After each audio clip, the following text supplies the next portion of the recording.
Les monnaies matérielles, témoins de l'histoire individuelle et collective, disparaissent. Jusqu'à présent, on touchait de l'argent. Avec les crypto-monnaies et l'euro digitalisé en 2025, on va le regarder. Pour en parler, 3 invités venus de différents horizons.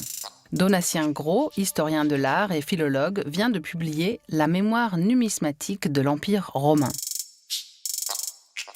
L'économiste Christiane Rouch est spécialiste de la numérisation, des nouvelles structures et de la concurrence. Et Fereshteh Forough, parti d'Herat en Afghanistan, forme aujourd'hui depuis les États-Unis des femmes afghanes au code numérique, essentiel pour leur autonomie financière. 3 visions pour un monde meilleur. En Afghanistan, beaucoup de personnes mettent leur argent dans leur oreiller. C'est très courant. Ça veut dire qu'elles se fient à elles-mêmes et à leur façon de contrôler leurs finances, plutôt que de se fier aux institutions financières. Donc tout le monde dit « Oui, tu devrais mettre ton argent dans ton oreiller ». De cette façon, on garde le pouvoir sur ses économies.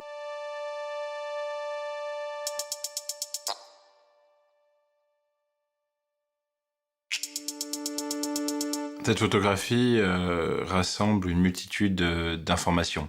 D'abord, il y a le billet, ces billets de 1 dollar qui ne valent plus grand-chose et qui ont tendance à disparaître. Et c'est comme si on voyait une sorte d'évolution vers la dématérialisation de notre monde. Les billets, qui sont une dématérialisation par rapport aux pièces, qui sont elles-mêmes une dématérialisation par rapport au troc. Un cheminement vers la dématérialisation, vers le billet, vers le téléphone. Et quand vous regardez, la dématérialisation de la monnaie n'est pas un phénomène nouveau. Ça, après tout, toute monnaie évolue. Au fond, comme disait Nietzsche, l'histoire évolue en spirale. Et quand elle monte en spirale, donc c'est-à-dire en se répétant, en reprenant des schémas. C'est un cheminement qui pose beaucoup de questions. Qu'est-ce qui se passe quand notre monde se dématérialise? Qu'est-ce qui se passe quand notre monde se désymbolise? Qu'est-ce qui se passe quand les monnaies, les billets, qui dans le principe par leur iconographie étaient de créer du commun, au fond perdent leur sens et donc perdent cette capacité à créer du commun? Cette image m'évoque l'avenir de l'argent. Dans cette image, on voit quelqu'un qui tient un dollar et qui tient également un smartphone. Pour moi, ça montre que grâce à de grandes avancées, pas seulement technologiques, mais aussi financières et économiques, l'avenir de l'argent est numérique. Les smartphones ont un grand rôle à jouer pour aider les personnes hors du système bancaire à rejoindre l'économie mondiale. Ce que je constate, c'est qu'on passe petit à petit à des paiements par smartphone, qu'il est aussi utilisé pour payer. J'étudie les aspects de la concurrence, notamment par le biais des plateformes, mais aussi la valeur des données. Et ce qui m'intéresse de plus en plus, si l'on prend par exemple Meta, la nouvelle identité de Facebook, c'est qu'ils veulent créer leur propre monnaie et leur propre métaverse. C'est-à-dire que même eux essayent de créer leur environnement avec leur argent. Il y a donc là un point de jonction avec l'argent. On voit de quelle façon la numérisation contribue à la concurrence des systèmes. Code to Inspire était un projet très personnel, parce que je suis née réfugiée en Iran. Mes parents ont fui la guerre au début des années 80. Beaucoup de réfugiés en Iran avaient bien du mal à accéder à l'éducation et à des ressources financières.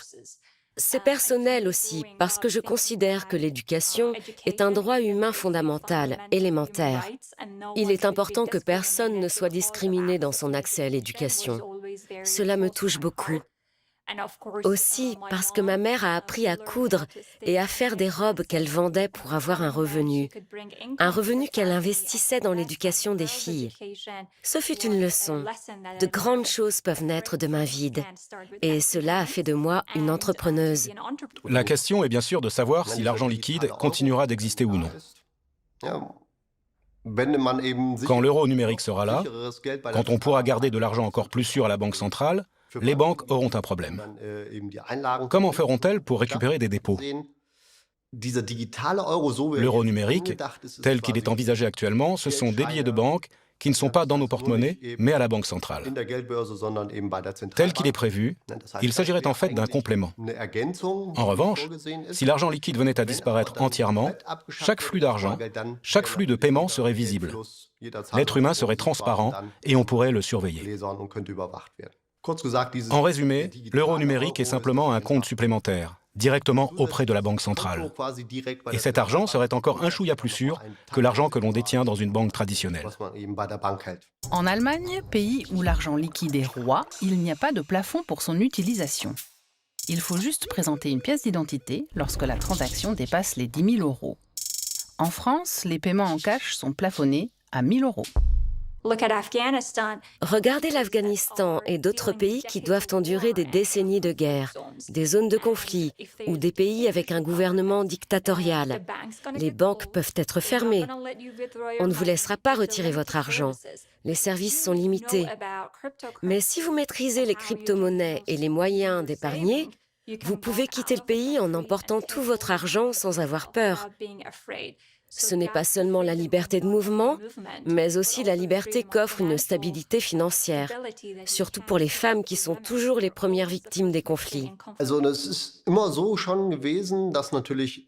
Dans les pays où la monnaie est faible et où l'on veut payer quelque chose en contournant le système autocratique ou dictatorial, on s'est toujours volontiers rabattu sur des solutions de repli. Cela pouvait être de l'or ou bien l'investissement dans l'immobilier. L'immobilier pour conserver la valeur si jamais la monnaie était fortement inflationniste et le placement dans l'or ou d'autres actifs pour échanger sans qu'on puisse être suivi.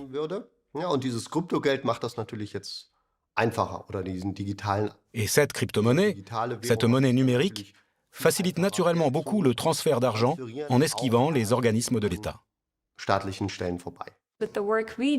Avec le travail que nous faisons, nous poussons directement les filles à prendre le pouvoir sur leur vie à travers l'éducation, le travail et l'indépendance financière.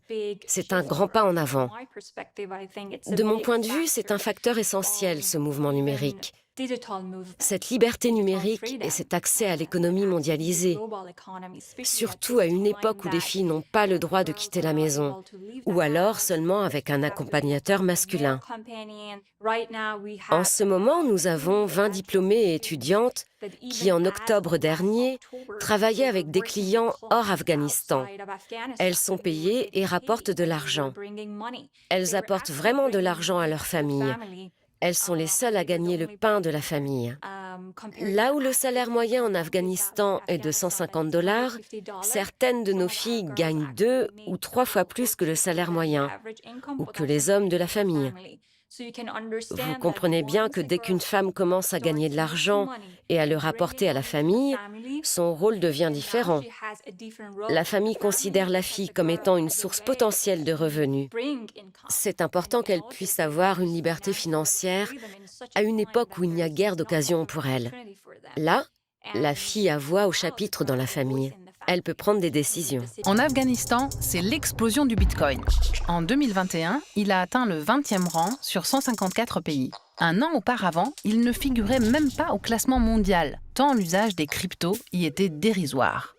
Les crypto-monnaies qui sont codées et qui existent parallèlement aux structures étatiques normales deviennent alors un mécanisme d'évitement. En d'autres termes, plus on fait pression sur l'argent liquide en fixant des plafonds, plus les transactions se font sous forme numérique et plus les gens vont chercher des solutions de repli. Et ces crypto-monnaies sont une possibilité.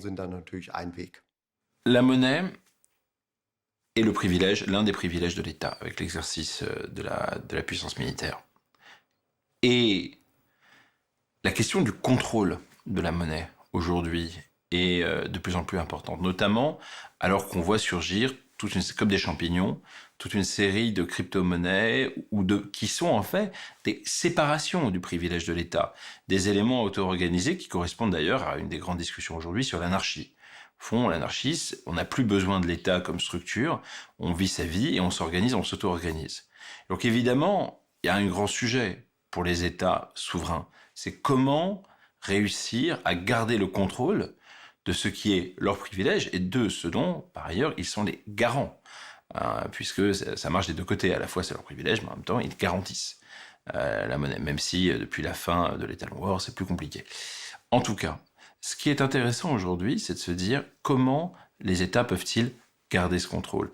Et évidemment, la numérisation de la monnaie par les États eux-mêmes est un moyen de continuer ce chemin, plutôt que de laisser la question de la transaction, la question du commerce, dont je rappelle qu'elle est étymologiquement la question de la relation, séparée de tout enjeu de communauté. En ce moment, nous sommes en plein dans la transformation numérique, ce qui rend les choses encore plus passionnantes. Les possibilités de paiement et les personnes avec lesquelles on fait du commerce se trouvent enrichies par les possibilités numériques. Nous avons aussi des concurrents comme la Chine, où de nouveaux systèmes de paiement voient le jour, et où on s'éloigne beaucoup plus de l'argent liquide que chez nous. Et ce que nous n'aurions jamais imaginé jusqu'à récemment, c'est que nous sommes actuellement dans un contexte d'inflation.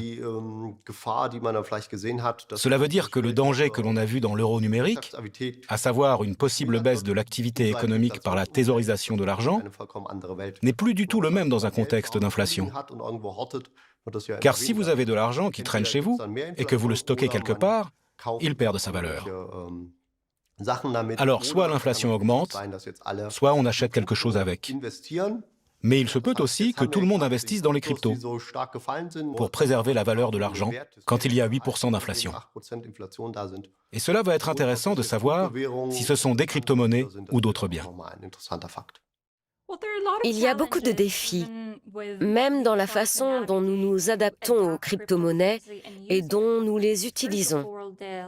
Il y a d'abord le manque d'éducation, ensuite le manque d'infrastructures. Il y a encore un grand nombre de défis à relever pour changer ces crypto-monnaies. Il y a peu d'endroits fiables à Herat et dans d'autres villes où l'on puisse aller changer ces cryptos. Et puis, c'est un gros handicap pour les personnes qui vivent dans des zones reculées. Il n'y a pas beaucoup d'infrastructures et il n'y a pas d'écosystème durable. Il n'y a pas trop de commerçants, disons des pharmacies, des lieux d'éducation, des services qui acceptent les cryptos en paiement afin de les faire circuler dans l'économie. À mon avis, ça représente un autre frein pour les gens qui, au lieu de les changer tout de suite, pourraient garder leurs cryptos et s'en servir pour faire des courses. La population afghane est très jeune. Beaucoup de ces jeunes grandissent en utilisant un smartphone, la technologie, les réseaux sociaux notamment. On voit qu'il existe beaucoup de plateformes d'enseignement en ligne, que ce soit par des applications sur smartphone ou sur un site internet. Ça montre que la jeune génération est très demandeuse d'éducation. C'est ce qu'ils veulent. L'enseignement en ligne a un gros potentiel pour permettre aux gens d'accéder à l'éducation. Ils peuvent convertir cet apprentissage en opportunités de travail pour eux. Les crypto-monnaies peuvent jouer un grand rôle parce que grâce à elles, on peut se connecter à de multiples opportunités. C'est un outil qui permet de travailler discrètement, d'être payé discrètement, d'en garder trace et de se connecter à l'économie mondialisée. Il y a eu récemment une étude en Allemagne qui a examiné le comportement des jeunes adultes et des adolescents. Les jeunes n'ont pratiquement grandi qu'avec des crises. Nous avons eu celle de l'éclatement de la bulle Internet en 2001, la crise financière en 2007-2008, peut-être encore en 2009, puis la crise de l'euro, le Brexit, la crise de la Crimée, et maintenant la crise ukrainienne et la crise du Covid. La question est de savoir comment cela agit sur les jeunes. L'une de leurs possibilités est justement d'investir davantage dans des placements à risque, comme les cryptos. Ce qui est bien sûr problématique si le Bitcoin passe de 69 000 à 19 000 $ en peu de temps. Évidemment, les cryptos et les NFT qui arrivent maintenant sont des choses très intéressantes. Pour les jeunes qui viennent de s'initier, c'est tout nouveau. Tout ça est tout nouveau pour eux. Et ils ont beaucoup moins de réticence à se lancer. Et ceux qui ont toujours acheté des actions, de l'or, de l'argent ou je ne sais quoi, ont peut-être déjà tiré leur épingle du jeu et ça ne les intéresse quasiment pas. Ça veut dire qu'il y a aussi une certaine limite d'âge. Les vieux ou les plus âgés s'en tiennent à ce qu'ils connaissent déjà. Le plus important, c'est comment nous pouvons rendre ces outils et ces ressources accessibles à tous. C'est un tel luxe. On peut avoir Internet, on peut bien avoir des ordinateurs dans chaque maison.